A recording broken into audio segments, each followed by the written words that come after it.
This story is titled, I Canceled My Wedding and Uninvited My Ex-Fiancée from Her Once-in-a-Lifetime Dream Vacation After Finding Out She Cheated on Me. When my ex found out, she flipped out, calling me an asshole for doing this to her with her friends, telling me to go off myself. But now, the truth comes out. Hey everyone! Before we jump into today's video, I need your help. We've noticed the channel is losing some traction, and subscribing is one of the best ways you can support us. It's quick, free, and it helps us keep bringing you awesome content. Your support means the world. Let's keep this channel growing together. Thanks so much. Now let's start the video. Hey Reddit, I never thought I'd be one of those people pouring their drama online, but I feel like I just need to vent. Maybe it's because everything that happened is still so fresh in my head, and I can't stop replaying it over and over. So here we are. I don't expect sympathy or validation, but if someone out there can relate or even get a laugh out of how spectacularly this whole thing imploded, then cool. I guess I should start at the beginning. I'm a 26-year-old guy, ex-military, now working a pretty solid job that sometimes requires me to travel. Nothing crazy, but I'm gone for a week or so, maybe once or twice a month. I'd been with my ex-fiancée, let's call her Sarah, 24, for about 3 years. When we started dating, everything was great. You know that feeling when you meet someone and you're like, damn, this is it. That's how I felt about her. Sarah was sweet, funny, and ambitious in her own way. She worked a decent job and had big plans for her future. Honestly, I thought we were the dream team kind of couple. My friends liked her, my family loved her, and I was proud to call her my girl. Marriage felt like the natural next step. So last year, I proposed to her. Nothing crazy, just me, her, and a nice dinner followed by a walk under the stars where I got down on one knee. She cried, said yes, and it was probably one of the happiest days of my life. From then on, I was all in. I worked extra hours, saved up, and started planning a wedding that I hoped she would remember forever. I'm not rich, but I'm careful with my money. I budgeted every detail, from the venue to the food to the decorations. Sarah was all about it. She loved wedding planning, spending hours looking at Pinterest boards, researching dresses, and planning our perfect day. But the thing she was most excited about? The honeymoon. For as long as I'd known Sarah, she'd talked about this one country she'd always dreamed of visiting. I won't say the exact place because I want to stay anonymous, but it's one of those stunning, exotic destinations that shows up on travel magazines and top 10 bucket list trips articles. She always called it her once-in-a-lifetime trip, so I made it happen. I booked a 10-day honeymoon with 5-star hotels, excursions, and everything she dreamed of. It cost me a lot, close to $7,000 just for the trip, but I wanted it to be perfect for her. She cried when I showed her the booking details, and seeing her that happy made me feel like all the hard work was worth it. Fast forward to about a week ago. Our wedding was scheduled for the 12th, and I was feeling nervous, but the good kind of nervous. I was excited to marry the woman I loved. Everything seemed like it was coming together. Then, that message came. It was a Thursday afternoon. I remember because I had the day off work to tie up some last-minute details. Sarah was in the shower, and I was sitting at the table going over vendor contracts for the wedding. Her phone, which was charging on the counter, buzzed. Normally, I wouldn't pay attention to her phone. I'm not a jealous guy, and I trusted her. But this time, the screen lit up, and I happened to glance over. The message said, period. Have you told my name about what you did with her ex-boyfriend? If you don't do it tonight, I will tomorrow. I froze. I read it twice, trying to process what I'd just seen. My first thought was, what the hell is this? I didn't want to jump to conclusions, but something about the wording made my stomach drop. It wasn't a joke. It wasn't some random message. It felt serious. I picked up the phone and stared at the sender. It was Sarah's sister. Let's call her Emily. Now Emily and I have always gotten along. She's married to my best friend, and she's never been one for drama.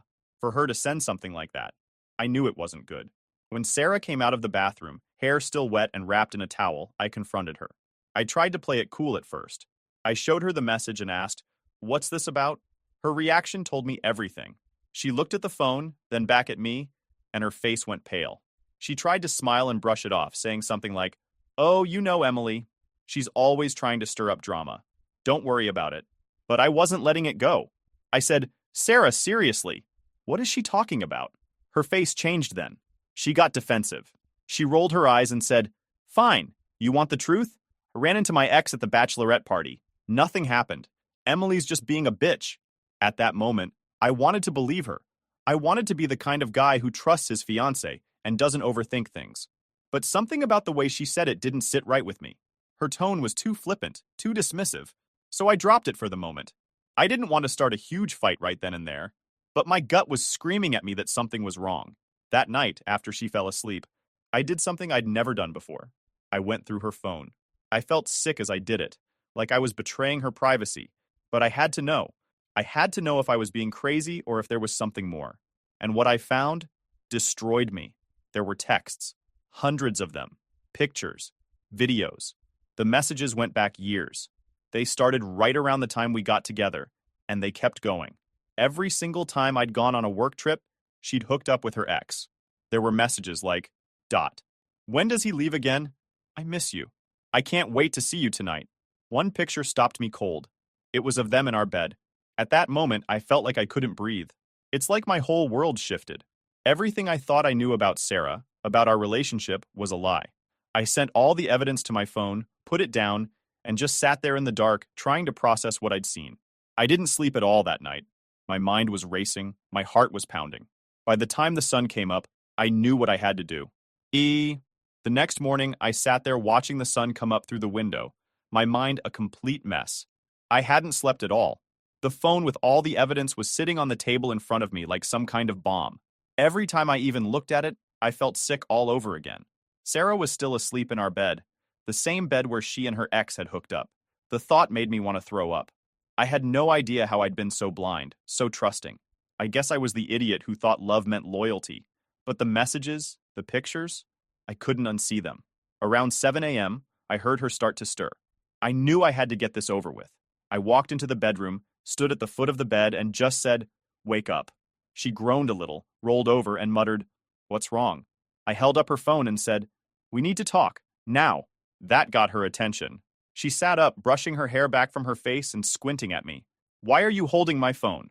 I don't know what it was, but her calm, sleepy voice made something snap in me. I didn't yell. I didn't scream. I just said, "I know everything, Sarah." Her whole face changed. At first, she tried to play dumb. "What are you talking about?" I didn't even bother answering.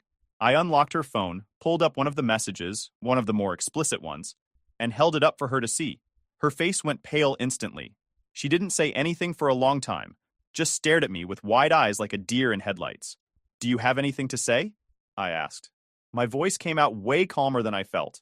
She blinked a few times, then stammered, Where did you get that?" "Your phone," I said. "The one you didn't think I'd ever look at." "So? How long has this been going on?"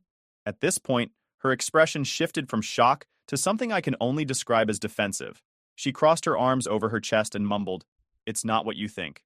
Those words, "not what you think," set me off. I finally lost it. I laughed. Actually laughed.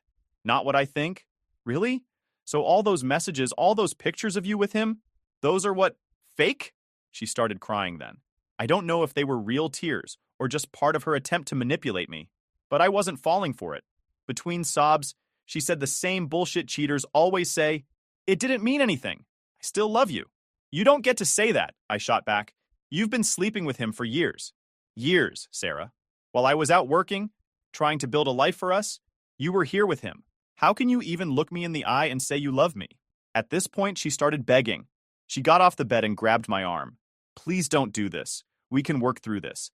It was a mistake, just a stupid mistake." I pulled my arm away from her. "A mistake? A 4-year-long mistake? You've been with him since the beginning of our relationship. Do you have any idea how disgusting this is?" I grabbed her bag from the closet and started throwing her clothes into it. She freaked out, asking me what I was doing, but I didn't answer. I was done. "Where am I supposed to go?" "I wanted her out of my sight," she wailed. "I don't care," I said, zipping up the bag and shoving it into her hands. "Go to your sister's house. Go to his place. Hell, go sleep in your car for all I care. You're not staying here." She started bawling even harder, but I didn't care. I opened the front door, and she just stood there, crying and looking at me like I was the bad guy.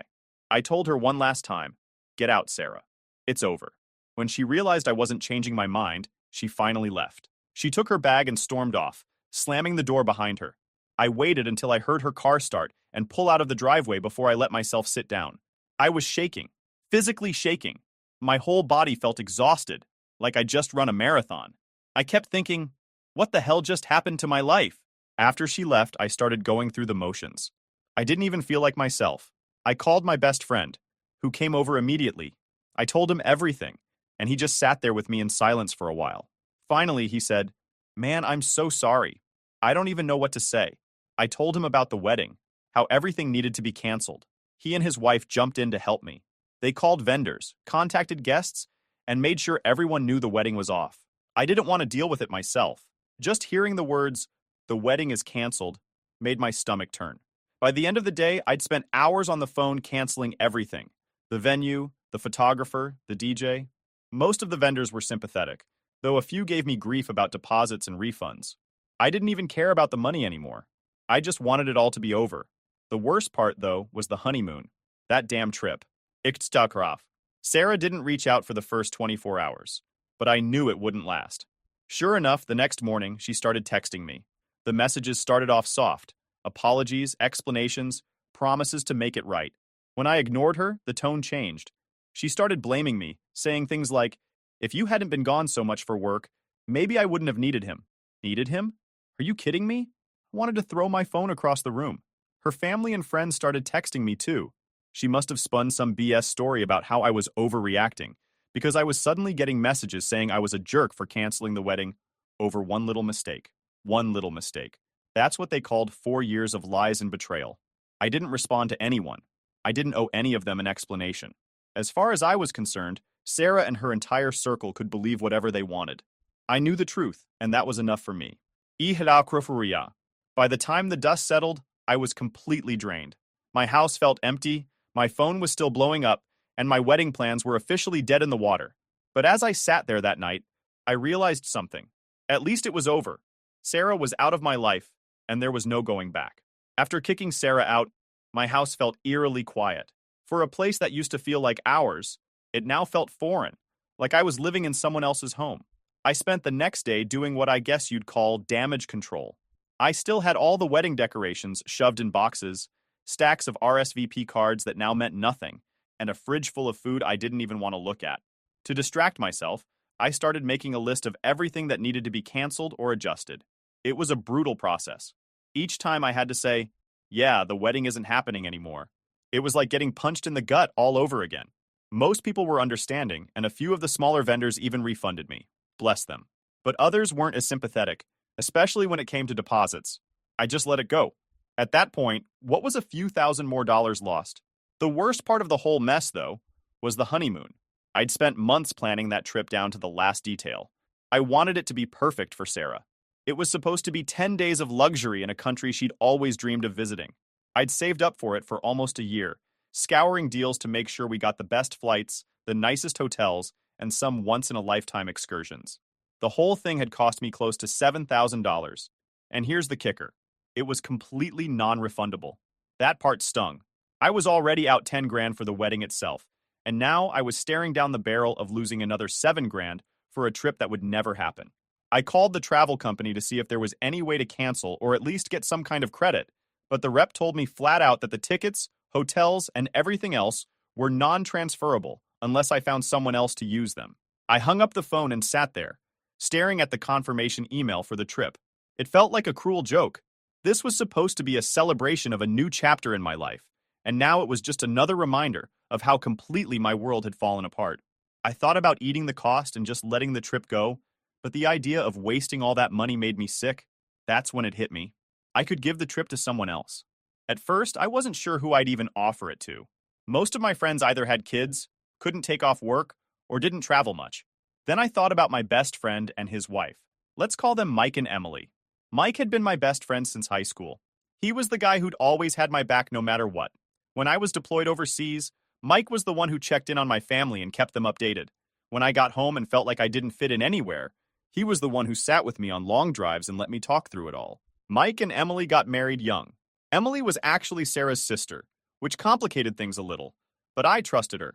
She was the one who'd sent the message that blew everything up in the first place. She'd caught Sarah cheating at the bachelorette party and gave her a chance to confess to me. Emily didn't have to do that, but she did, and that counted for something. They'd been married for years and had 2 young kids, but they'd never had a real honeymoon. They got married quickly after high school, when Emily found out she was pregnant, and they'd been grinding ever since. Mike worked long hours, Emily stayed home with the kids, and their idea of a vacation was going to the park for a picnic on Mike's day off. They deserved something good, and I figured if anyone should get that trip, it was them. I texted Mike that night. Hey man, weird question. Can you and Emily take off work for 10 days? I've got a trip you might be interested in. Mike called me a few minutes later, completely confused. What kind of trip are we talking about? I explained the situation as briefly as I could. The honeymoon was already paid for, Sarah wasn't going, and I didn't want it to go to waste. I told him I wanted him and Emily to take it. At first, Mike tried to turn me down. Dude, no. You spent all that money. You should go, even if it's just by yourself. I laughed bitterly. Trust me, the last thing I want to do is sit in some romantic honeymoon suite by myself. I'd just spend the whole time feeling sorry for myself. You and Emily should take it.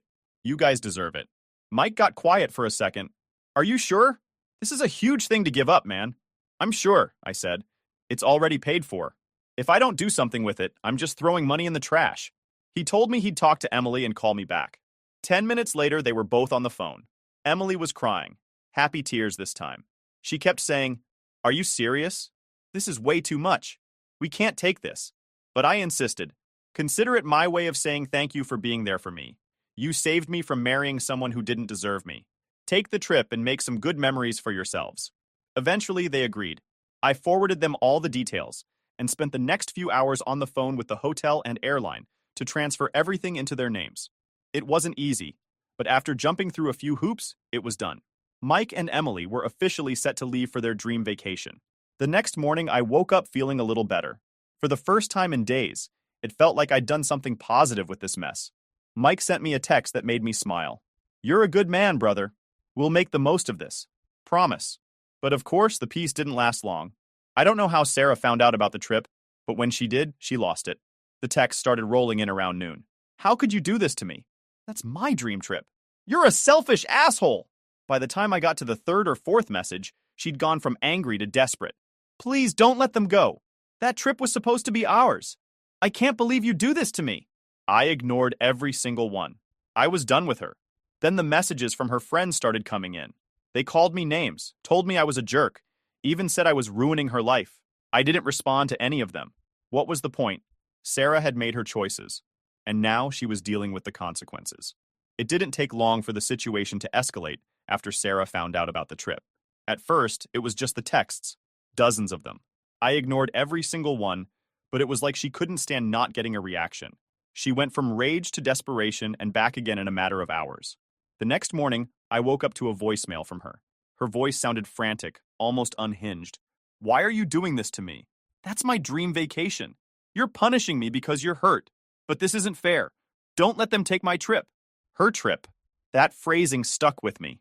The entitlement in her voice almost made me laugh. Like, did she forget what she did? Did she think I was just going to hand her a reward after what she pulled? But it didn't stop there. Sarah must have told her friends her version of the story, probably something that made me sound like the villain, because they started chiming in too. The group chat with Sarah's friends, which I hadn't even thought to leave yet, suddenly lit up. "Wow, can't believe you'd do that to Sarah. You're such a jerk. You're heartless. After everything she's been through, you took that away from her? I hope you rot. No wonder she cheated on you." That one hit me harder than I care to admit. I left the group chat without saying a word and muted my phone. I wasn't about to let a bunch of people who didn't know the whole story get under my skin, but the anger was still simmering inside me. I knew Sarah had twisted things around to make herself look like the victim, and I wasn't about to let that slide. Ikrin. Later that day, Emily called me. So Sarah showed up at my house this morning." My stomach dropped. "What?" "She was banging on the door at like 8 a.m., screaming for me to tell her where the trip is booked, what flights we're on, everything. She's losing her mind."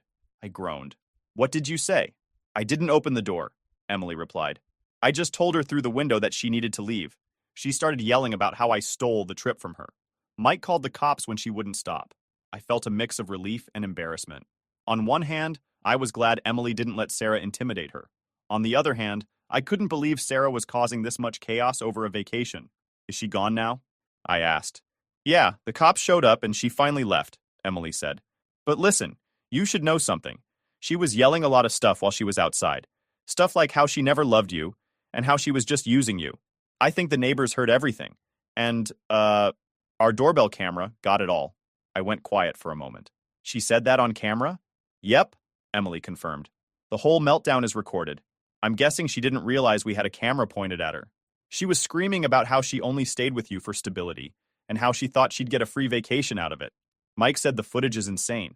I couldn't believe what I was hearing.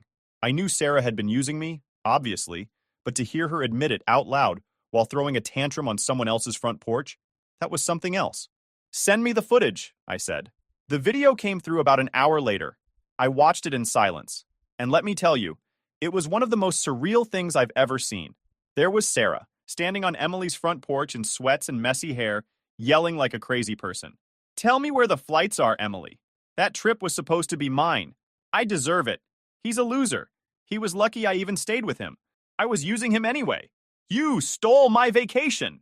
It was all there, clear as day. I watched her stomp around, wave her arms, and scream about how she never loved me, and how it was just supposed to be fun, before the cops showed up and calmed her down. And the craziest part? Emily's doorbell camera had crystal clear audio. When I finished watching the video, I didn't know whether to laugh or be angry. Here was Sarah, the woman I'd almost married, completely unhinged on someone's front porch because she couldn't stand the idea of someone else taking her dream trip. It was pathetic. I didn't plan on sharing the video with anyone, but Emily had other ideas. People need to know who she really is, she said.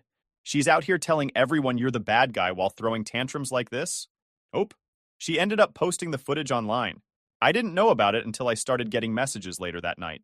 At first, I thought it was just more hate from Sarah's friends, but when I checked my phone, the messages were different. People were apologizing. Hey man, I'm sorry I believed Sarah. I didn't know she was like that. I just saw the video. Holy crap. You dodged a bullet. I feel so bad for texting you earlier. I had no idea. That meltdown, yikes. It turned out that Sarah's meltdown had gone semi-viral.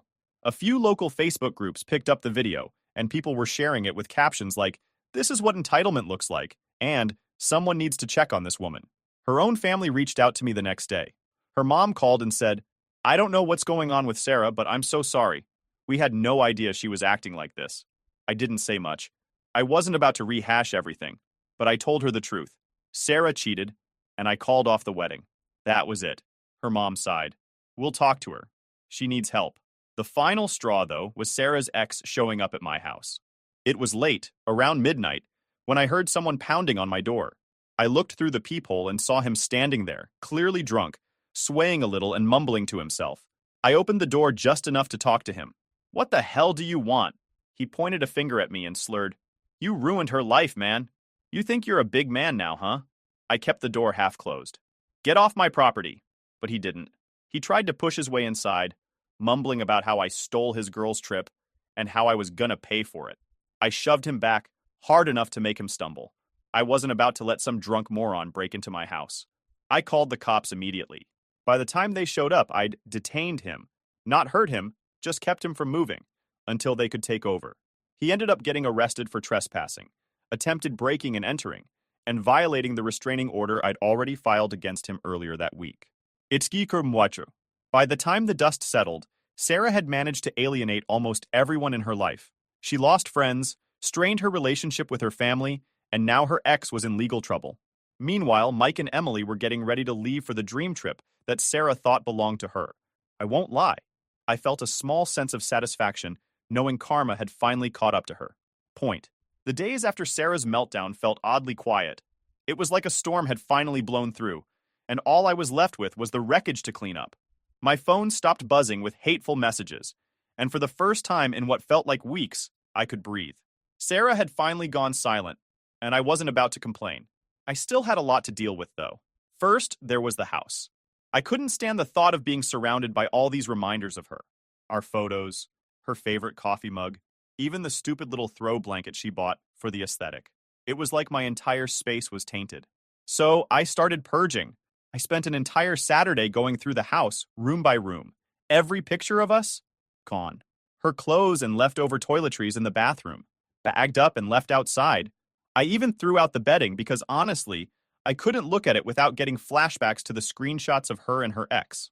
A few days later, I got an unexpected call from Sarah's mom. I debated ignoring it, but curiosity got the better of me.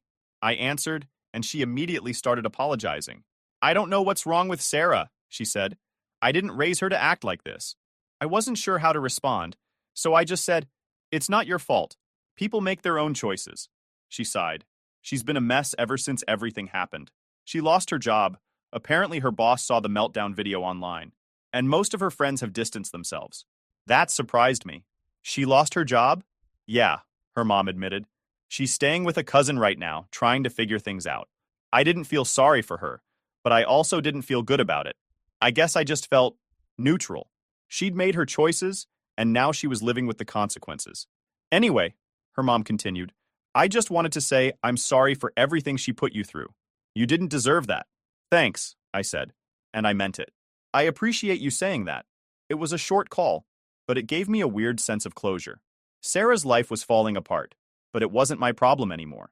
I'd walked away, and that was all that mattered. The last piece of the puzzle was myself. I realized I'd spent so much energy dealing with Sarah's drama that I hadn't really thought about what I needed to do to heal. A week later, Mike and Emily came back from their trip. They looked happier and more relaxed than I'd ever seen them.